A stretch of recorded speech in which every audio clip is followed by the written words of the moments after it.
Bon, ici, je vais voir une petite vidéo concernant comment mesurer, si vous voulez, un transfo s'il est en bon état ou en mauvais état. Donc, c'est-à-dire comment tester, si vous voulez, un transfo. Bon. Généralement, en électricité ou en électronique, l'appareil de mesure qui nous vient à l'esprit en premier lieu est ce qu'on appelle un ohmmètre. Un ohmmètre qui permet de mesurer, bien sûr, la, ouais, il est marqué ohmmètre, mais c'est plutôt un multimètre, je m'excuse, un multimètre. Multi, euh, pourquoi multimètre? Pour multimesure, ben, qui permet de mesurer, je veux dire, les ohms. Il va agir en ohmmètre, en voltmètre, volt, voltmètre pour mesurer le ohmmètre pour mesurer les ohms, donc la résistance, voltmètre pour mesurer les volts, c'est-à-dire la tension, et ampèremètre pour mesurer les ampères, c'est-à-dire le courant. Et alors il y a toute une panoplie, je veux dire, d'échelles possibles, hein, en ohmmètre, hein, on peut mesurer voilà, les grandes résistances, les petites résistances, les très petites résistances, etc., etc. Et notamment pour la tension et le courant, on peut mesurer le type de tension, le type de courant, ainsi que le calibre de la tension et du courant. Bon, là n'est pas la question de vous expliquer ce que c'est qu'un multimètre, loin de là, mais il a des fonctions en plus pour mesurer, je veux dire, soit on peut mesurer, je veux dire, euh, les diodes, les transistors, il y a des diodes avec, il y a des multimètres avec des mesures complémentaires où on peut mesurer en plus certains composants électroniques. Bon, mais ici, la diode, la fonction diode, permet généralement pour mesurer, d'établir, de voir si une diode est bonne ou pas. Mais de tester une diode, si vous voulez. Mais on peut tester aussi un transistor avec ça, hein.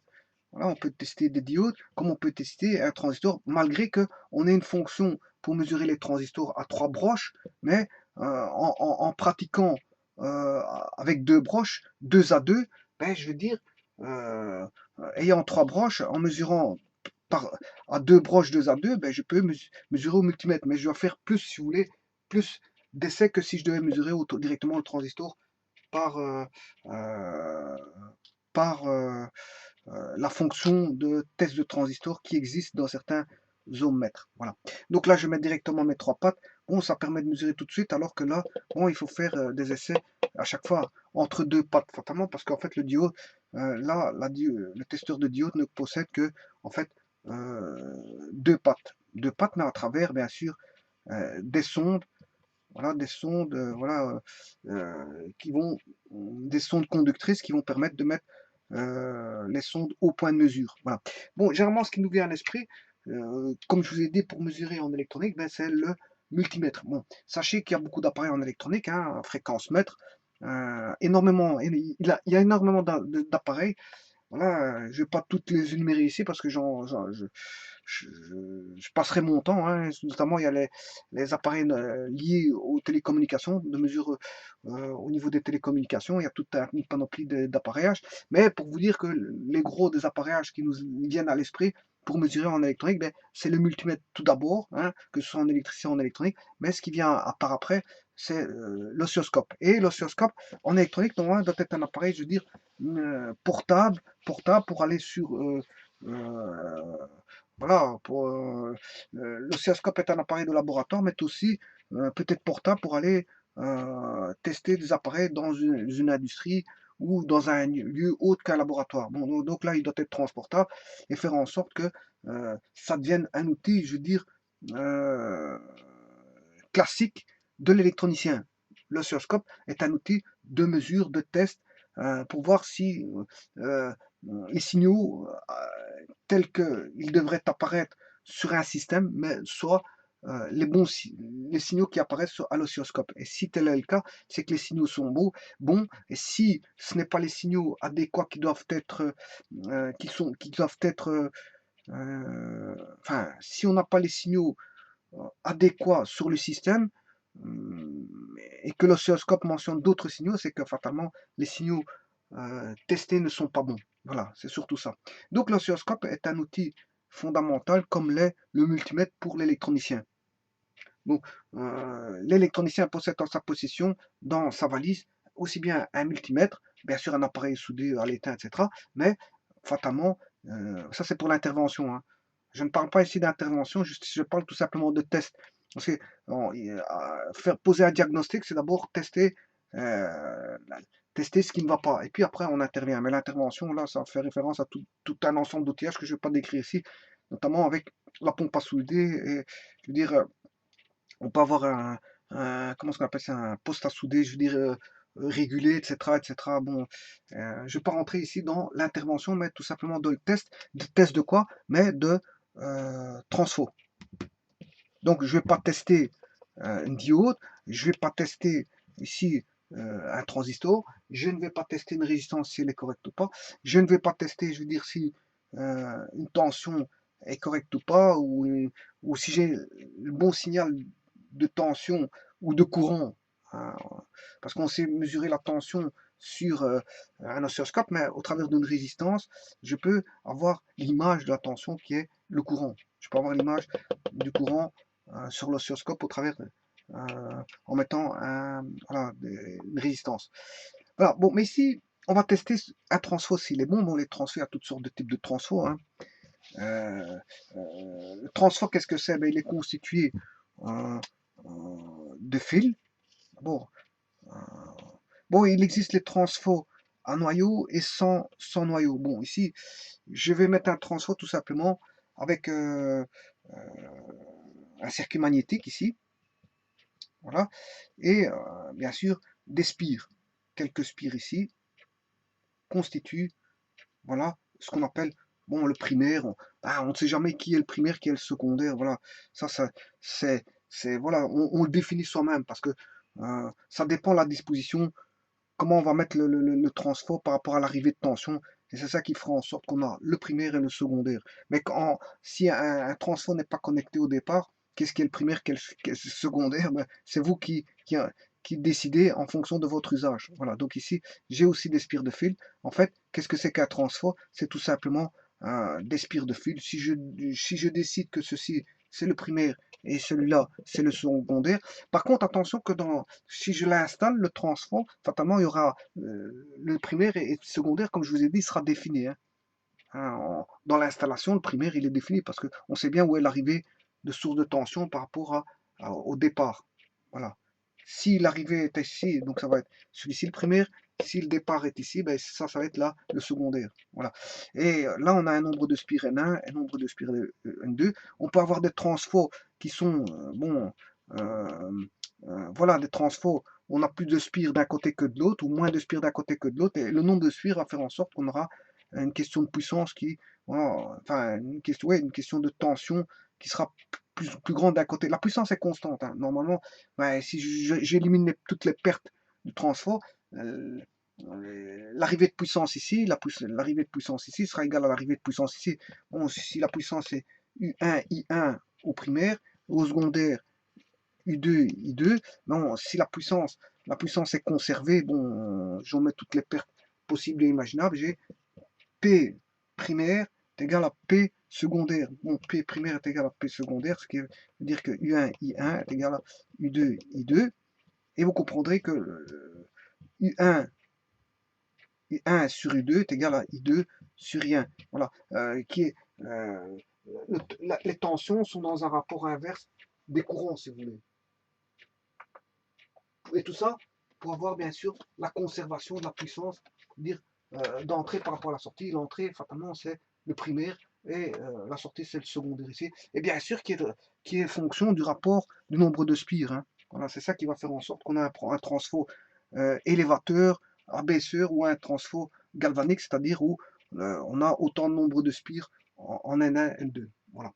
Bon, il existe toutes sortes de transfos. Le but, c'est pas de voir tous les types de transfos ici. C'est pas une vidéo concernant les transfos, c'est juste des explications concernant ce que c'est on va dire en gros un transformateur et que pour comment mesurer, enfin le tester pour voir si il est bon ou pas. Donc ici, ouais, j'avais oublié de dire que on a bien sûr un circuit magnétique, c'est-à-dire qu'on va mettre une tension.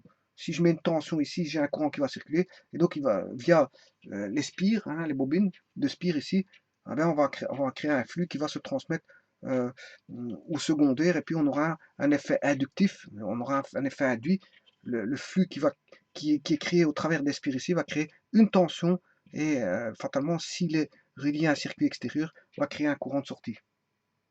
Voilà, en gros, c'est ça. Bon, ce que je voulais dire, c'est que en général, l'ohmètre il sert à voir, enfin, l'ohmètre qui permet la mesure de résistance permet de voir, bon, je vais dire si en mesurant la résistance, mais si la résistance est coupée, si elle est coupée. Bon, si elle est coupée, on voit tout de suite qu'elle est coupée. Hein. Voilà, si elle est coupée, on le voit tout de suite parce qu'il n'y aura aucune résistance. La résistance, on aura en fait quelque part un circuit ouvert. Et là, un circuit ouvert, c'est considéré... en fait, ça va comme ça, regardez. Si on a... La loi d'Ohm, c'est U est égal à R fois I. Voilà.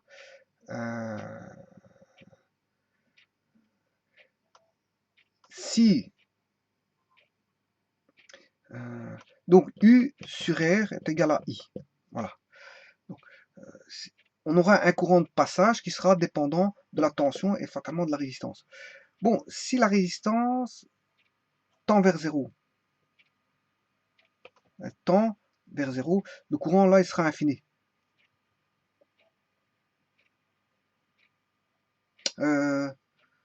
Oui. Et une résistance nulle, en fait, c'est l'équivalent d'un court-circuit. C'est ceci. Un fil tout court, on va dire que quelque chose qui n'a pas de résistance, c'est équivalent à un court-circuit. Voilà.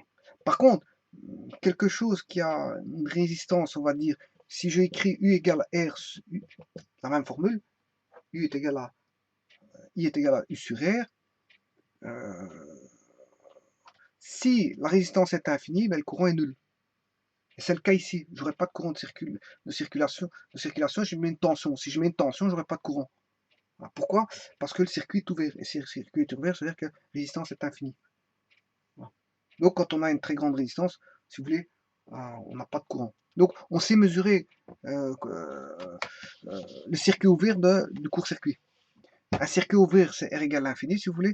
Et un circuit en court-circuit, supposons qu'il est court-circuité ici, bien sûr, là, vous allez me dire où est la tension, mais c'est la tension de la pile du voltmètre hein, qui fait tension et qui va mesurer ce fameux courant et donc fatalement en rendre compte en fonction du nombre de ohms. Hein. Voilà. Les ohms, c'est tout simplement U sur I. U sur I, voilà. Donc là, on va mesurer la résistance du circuit ouvert qui est l'infini. Là, s'il y a un court-circuit, là, on va mesurer une résistance qui est nulle. Voilà. Donc, l'ohmètre, il peut mesurer, je veux dire, un court-circuit, comme il peut mesurer, je veux dire, un circuit ouvert. Donc, ça veut dire une coupure. C'est une coupure ou un court-circuit. Voilà. Maintenant, la résistance peut mesurer aussi ce qu'on appelle des fuites. Hein. Voilà, des fuites. Donc, ce qui veut dire que pour les bobines, comme les bobines sont constituées de fils, ben, on peut mesurer tout ça. Mais le problème, c'est qu'avec l'ohmètre, ben, on pourra que contrôler soit s'il y a une coupure ou, on va dire, ou une fuite entre deux bobines séparées, si vous voulez.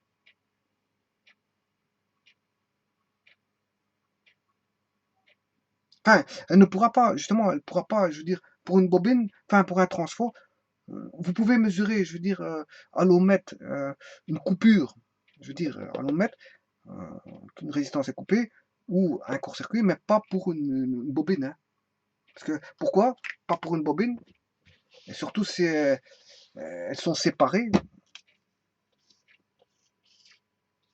hein, parce que les bobines sont justement séparées, justement. Voilà.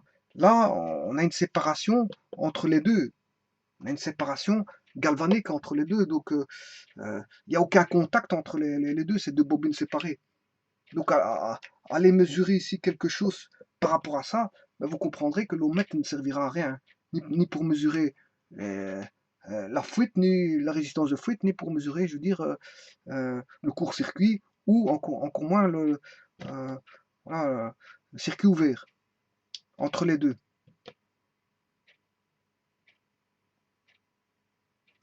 Voilà, donc l'ohmètre, il ne sait pas faire ça. Par contre, l'ohmètre, il saura voir si, entre deux bobines, si cette bobine-là est bonne ou si elle est coupée ou pas. Ça, on sait le voir, ça. Ça, l'ohmètre sait faire. Ou alors cette bobine-là, on sait voir, on sait voir.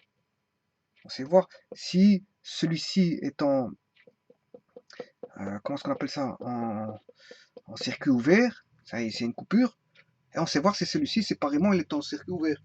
Mais entre les deux, voilà, s'il y a un court-circuit, ben, je veux dire, c'est pas avec le ohmètre que vous allez pouvoir voir ça, en fait. Voilà, s'il y a une fuite ou un court-circuit, vous n'allez pas voir ça avec l'ohmètre. Donc là, il faut sortir, bien sûr, vous aurez compris, des appareillages spécifiques.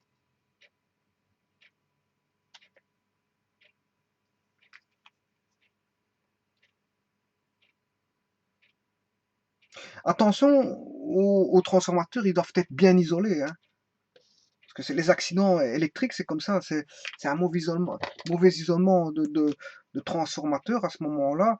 Il suffit qu'on place un transformateur, je veux dire, dans un milieu humide, et bon, qu'on est en contact avec le transformateur, fatalement, c'est là qu'on peut se faire facilement électrocuter, hein.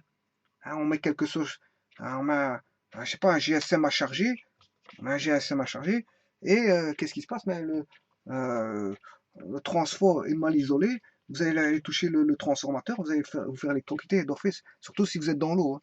Pourquoi? Parce que, je veux dire, le transfo, il y a des transfos mal isolés. Normalement, un transfo doit être très bien isolé, mais il peut avoir des défauts dans les transformateurs.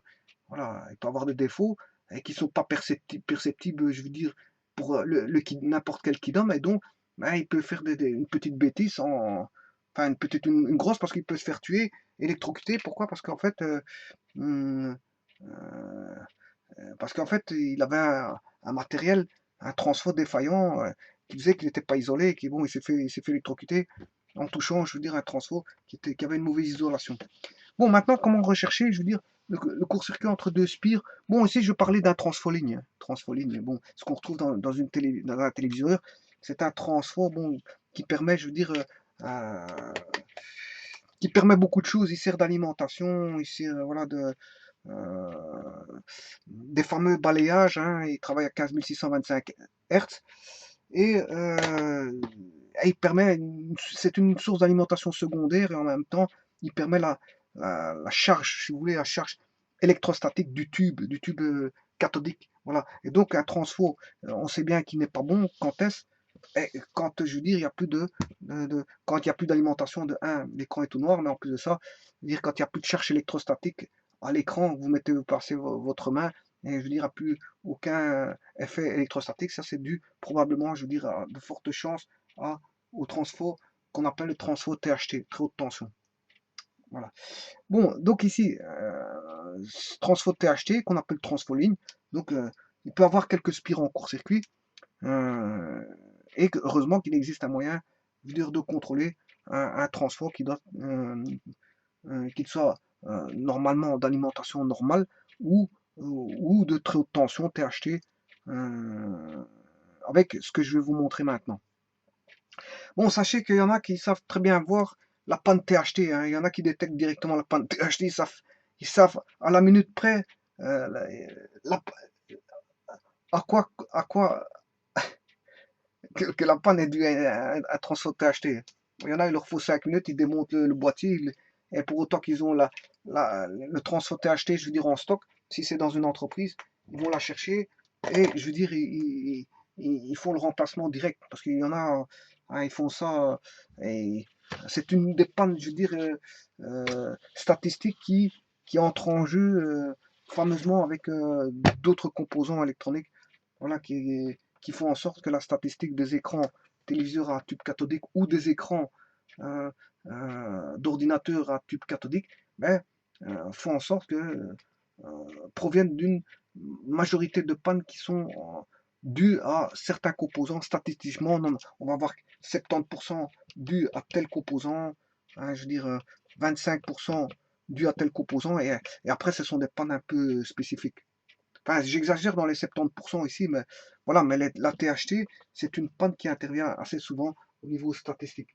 Tout comme bon, d'autres composants comme le transistor de puissance, le BU, qui intervient, je veux dire, aussi dans la statistique. Hein, je vais mettre ici, on va mettre 50%, 25% le BU, voilà, et puis ici, condensateur de filtrage d'alimentation à 15%, voilà, et ça arrive assez souvent.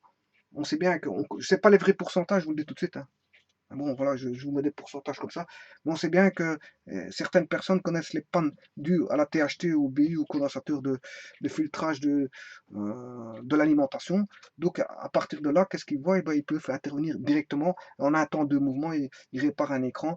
Et si maintenant, ils vont rechercher tous les écrans concernant, je veux dire, ce type de panne, hein, ils vont rechercher tout ce qui est THT, ben, je pourrais me croire qu'ils auront un grand rendement à la fin de la journée parce qu'ils auront réparé peut-être 8 écrans par jour, 8 écrans par jour, s'ils sont dans une société de réparation d'écrans, 8 un tube cathodique bien sûr, 8 écrans par jour, mais je veux dire, le gars il a fait sa journée, pourquoi? Parce que bon, si un écran lui permet deux écrans lui permettent de gagner son salaire, mais 8 écrans permettent, je veux dire, à la société de vivre décemment.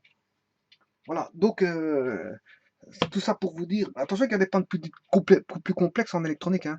On va dire, bon, s'il y a des pannes typiques, bon, qu'on sait ce que c'est directement, hein, c'est comme dans l'automobile, hein, quel que soit le secteur d'activité, bon, quand on connaît une panne et qu'elle revient assez souvent, ben, il n'y a plus de secret à cette panne-là. Ce qui constitue un secret, c'est pour les nouvelles voitures avec les nouvelles types de pannes. Là, à ce moment, on ne sait pas, il faut chercher, ou des pannes un peu spécifiques, par exemple, hein, il y en a un qui arrive avec une voiture en panne, bon, parce que sa voiture broute, ben, qu'est-ce que c'est? Ben, le gars, il va chercher pendant longtemps, alors que c'est tout simplement que la pompe, ils ont mélangé, voilà, ils ont mélangé quoi? Ben, ils ont mélangé un petit peu d'eau, ou ils ont parce qu'ils ont fait peut-être un lavage, je sais pas, moi, ils ont laissé de l'eau dans la cuve. On est en fond de cuve, il y a beaucoup de poussière, des pots de poussière dans la cuve. Enfin, je sais pas, il peut tout arriver où on a fait un mélange avec du diesel dans une cuve, et voilà, avec un peu de diesel, et qui fait que bon, il y en a un qui va ramasser le fond de cuve avec du diesel, de l'essence mélangée avec du diesel, et là, sa voiture qui tombe en panne, bon, et là, en fait, ça va faire fonctionner la statistique. S'il y a un cas, deux cas, trois cas qui arrivent, hein, on se dit, ouais, c'est sûrement, vous avez été mettre tout l'essence à tel type de pompe. Ah, bon, ok, donc c'est un problème voilà, voilà, d'arrivée d'essence. L'arrivée d'essence, parce qu'en fait, le mélange, enfin, on a un mélange qui n'est pas le bon carburant, puisqu'on a un mélange fait avec des. Voilà. Et donc, ça, les pannes les plus typiques, bon, c'est les plus faciles.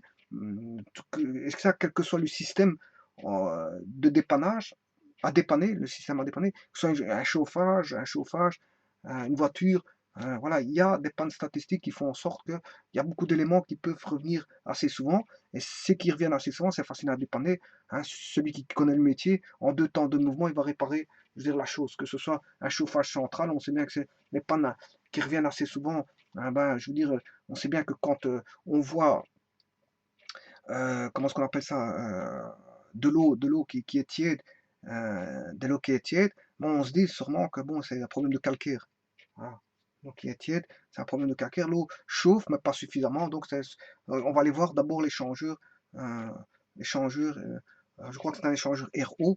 Et on va regarder s'il n'est pas rempli de calcaire, ou si tout le trajet des tuyauteries ne sont pas remplis de calcaire aussi. Parce que bon, on peut avoir du calcaire un peu partout, dans toutes les tuyauteries. Voilà. Qui font en sorte que le rendement d'eau chaude euh, ne sera pas bon, et donc on aura une puissance qui sera consommée au niveau de la chaudière, dire plus importante pour chauffer quelque chose qu'on n'a pas. Voilà, donc ici, donc, il y a des pannes typiques usuelles qu'on trouve statistiquement et qu'on peut réparer facilement.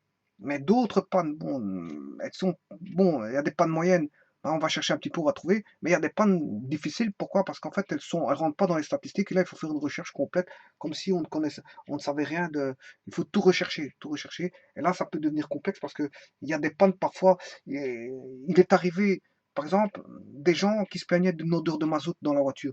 Eh ben, on a changé énormément de choses au niveau de la voiture.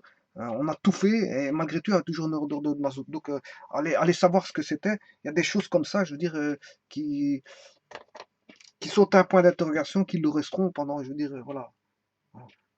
À un moment donné, euh, voilà, on ne sait pas tout résoudre non plus. Il y a des choses on sait résoudre. Alors, pour vous dire que ils ne savent pas résoudre, qu'est-ce qu'ils vont faire? Ben, ils vont dire, ouais, tout remplacer, tout ça, ça va coûter énormément cher, etc., etc. Alors que vous ne le ferez pas, vous ne le ferez pas.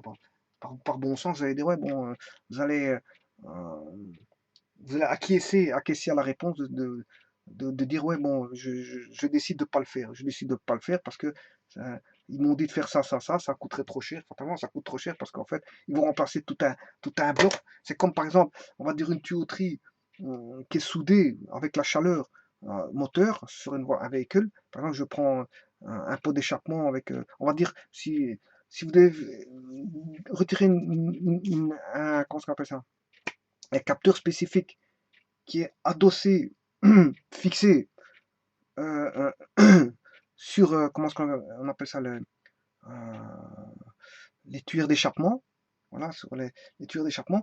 Mais si l'échappement, il y a des chauffages, refroidissement, chauffage qui font que ça peut souder. Et si vous avez un problème de ce type de capteur, eh bien, pour l'enlever, ben, ils vont enlever tout le bloc d'échappement. Voilà, de ce qu'on appelle, voilà,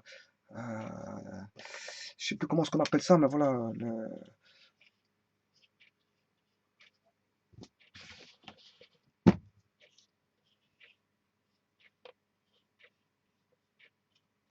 Je me rappelle plus du nom. Je m'excuse. Je me rappelle plus du nom, mais enfin voilà.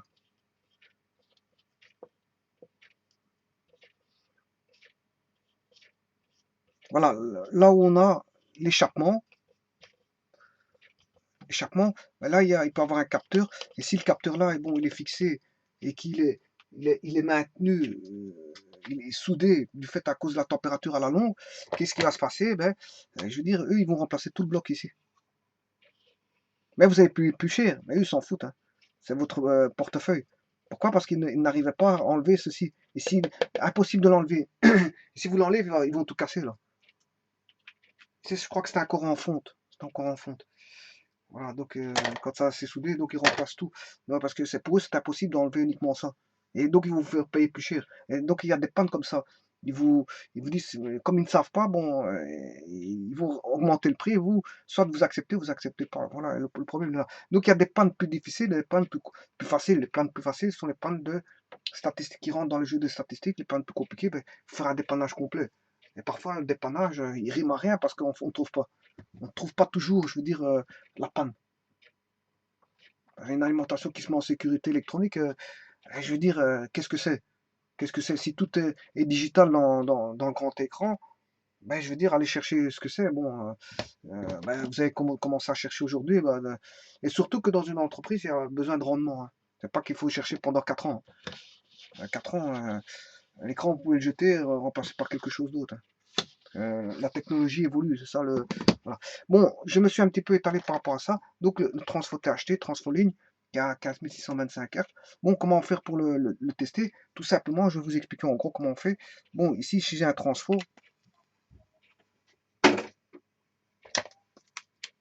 voilà mon Transfo à tester.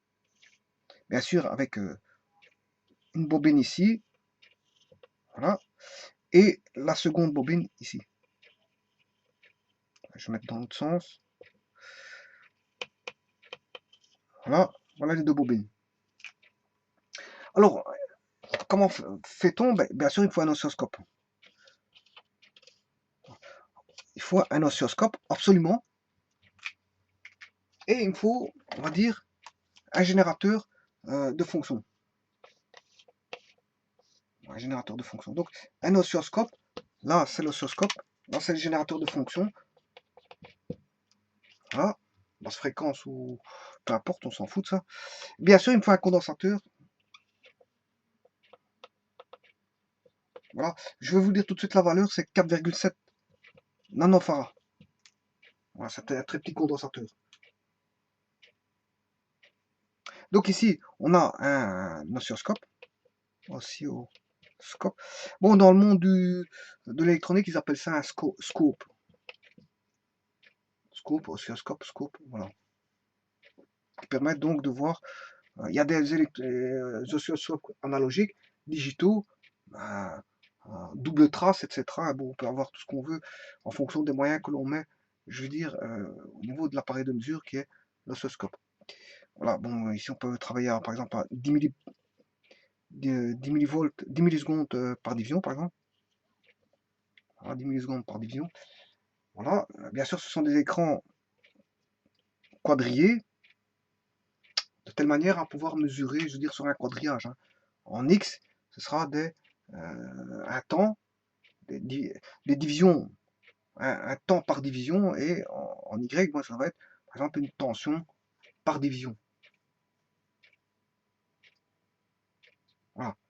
Alors, celui-ci, le générateur de fonctions, ben, on va le raccorder, hein, on va le raccorder, je veux dire, au condensateur ici, et du condensateur, vous comprendrez qu'on ira directement faire la liaison. Justement, il sert à ça, à faire la liaison avec, avec le, comment on appelle ça, la première bobine du transfo. Voilà. Et bien sûr, après, vous revenez ici, voilà, vous créez un signal qui va être euh, un signal carré. Vous créez un signal carré. Bien sûr, attention, ça c'est fondamental, il faut le mettre à 50 Hz, obligatoirement. Même si le transfo, si vous travaillez avec un transfo THT qui fonctionne, ça marche pour tous les transfos, ce que je vous raconte là. Hein. Pour tous les transfos, mais en particulier pour le transfo THT. Mais même si le transfo THT travaille à 15 625 Hz, vous devez travailler à 50 Hz ici, obligé.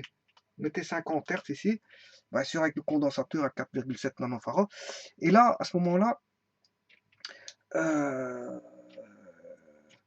il faut câbler ici. Donc au secondaire, bien sûr, le transformateur pour voir le signal qu'on va avoir. Voilà, on va le câbler ici. Hein. En électricité, il faut toujours des fils. Il y a un arrivé, un retour. Voilà, un générateur de fonction, basse fréquence. Je mets un signal carré, bien sûr, ça c'est la popote interne. Vous allez choisir le type de signal via des curseurs. Voilà, vous réglez à 50 Hz, on sait régler la fréquence, on sait choisir le type de signal, on sait choisir la tension du signal, on sait choisir la fréquence du signal, on sait tout sélectionner via des boutons, on sait bouger à tout ça. Voilà. Et ici, on sait faire des réglages pour essayer d'avoir le signal qui va rentrer, on va dire, dans un zoom. On peut zoomer ou dézoomer, si vous voulez, au travers de l'affichage ici, qui est un quadrillage et qui va représenter l'allure du signal qu'on va avoir au secondaire. Voilà. Et justement, l'astuce, elle est là. L'astuce, elle est là. Si vous avez un signal qui ressort comme ceci, par exemple, qui est variable, mais amorti, si vous voulez, hein. Il est variable amorti, comme ceci. Là, il est variable, mais amorti. Ça veut dire que le signal là, il est bon. Si vous avez ça en sortie, c'est qu'il est bon. Voilà.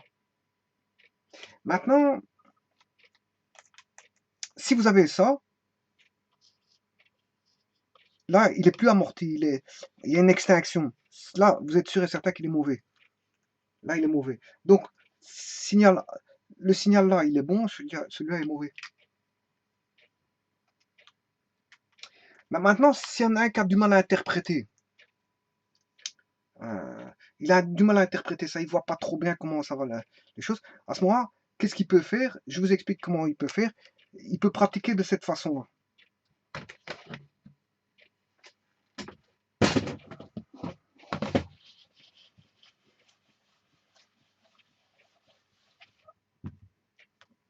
Voilà. Supposons qu'ici il y a le transfo.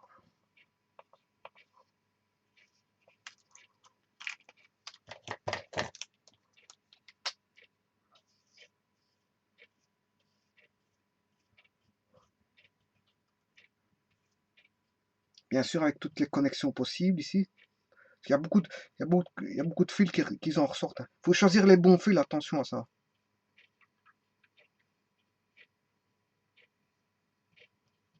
Voilà. Eh bien, comment interpréter le signal-là? Ben, en fait, l'idéal, c'est de le faire passer, de le faire varier. De le faire varier. Et si vous voyez qu'il varie, c'est qu'en fait, il est bon. Donc, vous allez le faire passer de là à là. Comment? Volontairement. Et si vous voyez qu'il change vraiment de là à là, vous l'interprétez correctement. Donc, c'est que c'est bon. Alors, comment on peut le faire passer de là à là?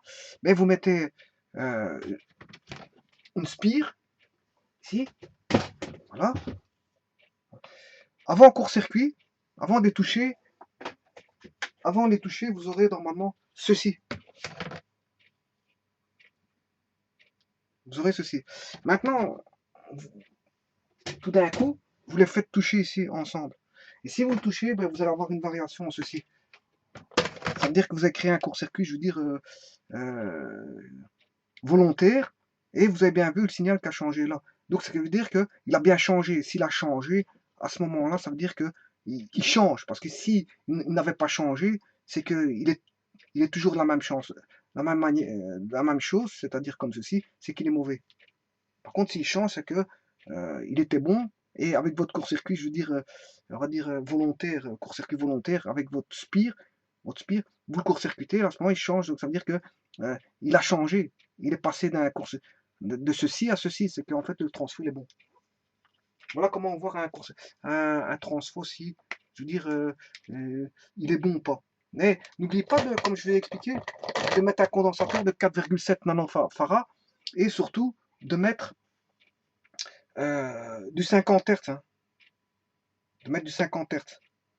Voilà, et là, vous allez créer un signal comme ça qui s'amortit avec des. Mais si vous ne voyez pas, vous avez du mal à interpréter, vous faites le système aspire. Le système aspire, vous faites volontairement passer de là à là. Et si vous voyez un petit changement, là, c'est qu'il y a le changement, ça veut dire que le transfo, il est bon. Et s'il n'y a pas de changement du tout quand vous faites votre court-circuit volontaire, c'est que euh, le transfo est mort. Maintenant, il n'y a pas besoin de faire l'aspire. Ça, c'est quelqu'un a du mal à interpréter. Parce que avec l'aspire, si quelqu'un s'inspire, volontaire de court-circuit ici, s'inspire de. Voilà, sans ça, bien, normalement, on doit avoir un signal comme ça. Il y en a qui savent l'interpréter. Il y en a d'autres, ils disent, bon, ils sont pas sûrs. Parce qu'ils ne voient pas bien. Voilà. Et ils sont pas sûrs. Il y en a, bon, ils se disent, bon, est-ce qu'il est vraiment bon ou mauvais? Moi, vous prenez euh, l'aspire en court-circuit. Si vous voyez vraiment changer, là, c'est qu'il est bon. Mais bon, ça veut dire que vous aviez ça, mais que vous le voyez pas bien, que maintenant on voit réellement bien ça. Voilà, je vous remercie beaucoup.